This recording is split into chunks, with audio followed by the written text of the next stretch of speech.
Thank you. Welcome, everyone. Tim's invited me to talk today and share a little bit of my story about innovation. We're in the construction industry, so when we started our company 20 years ago, there was a gap in the design market, so we decided to start a design business to deal with the gap.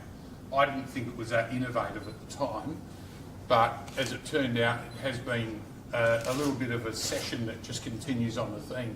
So I just want to talk about what does innovation actually mean and share a little bit of my story.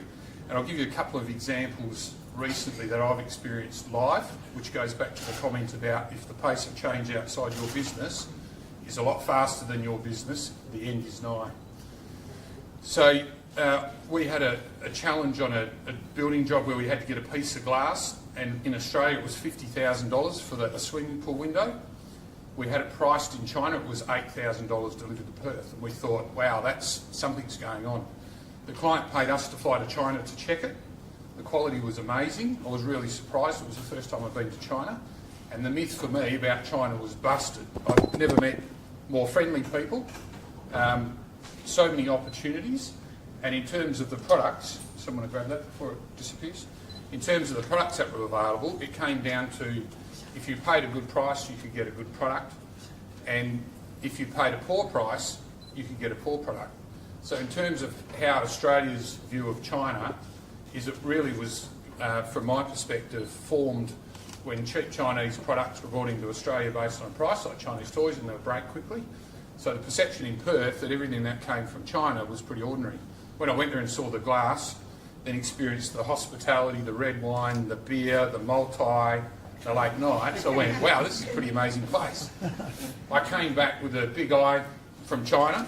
2 weeks I was exhausted, but just the follow-up and the innovation that was there, and the big thing that I brought home was a can-do attitude. It wasn't about whether or not you were going to do it, it was just a case of when are you doing it and how's it happening. So we started bringing some products in, and what flipped out of that was a thirst in China for Western technology that I never anticipated. So the design work that we were doing in Perth, there was actually a real need for it in China, because China's trying to build a stronger Western brand, and if you can put a Western product into a Chinese product in a city of 22 million people, all of a sudden it differentiates you from the market, and the yield on that project will go up. So very quickly our design business in Perth ended up doing work in China, which I didn't expect. And it just came back from this can-do attitude scenario. Then we ended up with lots of people coming into Perth that were interested in what we're doing, so from that started a tourism business. So in terms of innovation, it was about meeting a need. So when you start talking about meeting needs, you've got to stay current with the market. So 2 years ago I was in China, called an Uber. Next day I went to call an Uber, and it wasn't working. And Didi had bought Uber for $10 billion and shut it overnight. Now I thought it was great when I went to China because I could get an Uber and it was easy. Then I downloaded WeChat, just started buying all my rides at a third of the price of what Uber was. Much quicker, much better.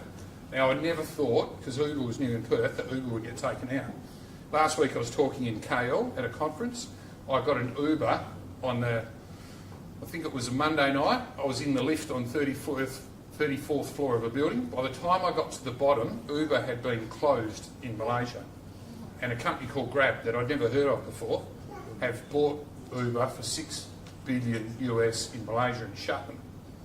And I was like, wow, I could not imagine how quickly that Uber were going to become irrelevant in the market. So for us, it's about construction's part of what we do, design's part of what we do, the tourism's part of what we do, and it's just to keep moving faster and faster. So having this incubator contest here, I think is quite amazing. One of the things I like is giving back to young people that sort of are confined by where their head is, and when you can talk to them and talk about where they can go forward and what the opportunities are, a lot of people like giving back. So it's a great concept behind this. And I think it's a great place in Perth. It's close to China, same time zone, everything's just set. So I think it's really good. So well done to AMS and Tim for setting it up, and thank you very much.